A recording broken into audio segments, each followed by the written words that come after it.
பெருமாளின் 108 திவ்ய தேசங்கள் குறித்து அறிந்திருப்போம். அதில் சீர்காழி அருகே உள்ள திருநாங்கூரின் 11 திவ்ய தேசங்களின் புராணம் குறித்து அறிவோமா? மார்கழி சிறப்பு தொகுப்பில் பார்க்கலாம். மார்கழியின் முதல் 15 நாட்களில் இசை நிகழ்ச்சிகளுக்கு அளிக்கப்படும் முக்கியத்துவம் அடுத்த 15 நாட்களில் நாட்டியத்திற்கும் நாட்டிய நாடகங்களுக்கும் வழங்கப்படும்.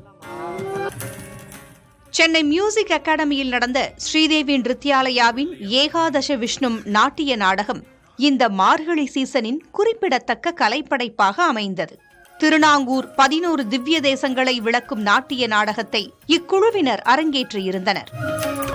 11 கோவில்களுடைய கதை என்ன, அதில் என்ன ஸ்தல புராணம் இருக்குது, ஏன் 11ம் ஒரே இடத்துல இருக்குது, ஏன் 11 கோயில் ஒரே இடம் ஒன்றா அமைஞ்சிருக்கு, அதோடைய தாத்பரியம் என்ன, அதனுடைய காரணம் என்ன அப்படிங்கிறதெல்லாம் சொல்லி ஒரு அழகாக ஒரு வடிவமைக்கப்பட்ட நாட்டிய நாடகம் தான் ஸ்ரீதேவி நிருத்யாலயாவோட ஏகாதச விஷ்ணு.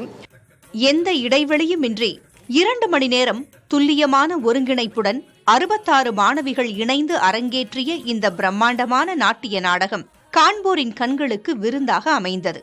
அதற்கான முன் தயாரிப்புகளும் ஒத்திகைகளும் அவர்களின் அர்ப்பணிப்பும் மேடையில் அற்புதமாக வெளிப்பட்டது. நான் இந்த ஏகாதச விஷ்ணு நாட்டிய நாடகத்தில் திருமங்கை ஆழ்வார் அவரோட பாத்திரம் பண்ணுறேன். ஃபஸ்ட்டு மன்னனா வருவேன், அப்புறம் இன்னும் ஒரு 30 செகண்ட்லேயே மாறி திருடனா அப்புறம் இன்னும் ஒரு நிமிஷத்தில் திரும்ப மாறி ஆழ்வார் அந்த கெட்டப்பில் மாறி வர மாதிரி இருக்குது. ஸோ அது ரொம்ப ஒரு த்ரில்லிங்கான எக்ஸ்பீரியன்ஸ். ஒரு சீன்லேயே 3 கதாபாத்திரமாக மாறி மாறி உடனே ரொம்ப கேப் இல்லாமல் 30 செகண்ட் ஒரு நிமிஷத்துலேயே மாறி பண்ணுறது வெரி த்ரில்லிங்கான ஒரு எக்ஸ்பீரியன்ஸ். பார்த்தீங்கன்னா கடைசி சீனில் 11 பெருமாள்லாம் இருப்பா. எல்லாருமே பெரிய பெரிய ஜுவல்லரி போட்டு பெரிய க்ரௌன்ஸ் எல்லாம் வச்சுருப்பா.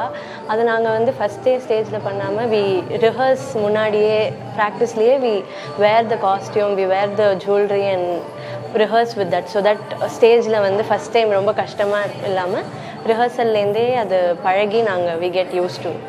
11 ருத்ரர்களாக காட்சி தரும் கைலை சிவபெருமானுக்கு இணையாக பெருமாள் தாமும் 11 வடிவங்களில் எழுந்தருளி பக்தர்களுக்கு அருள் பாலித்ததை தத்ரூபமாக காட்சிப்படுத்திய விதம் காண்போரை மெய்சிலிர்க்கச் செய்தது.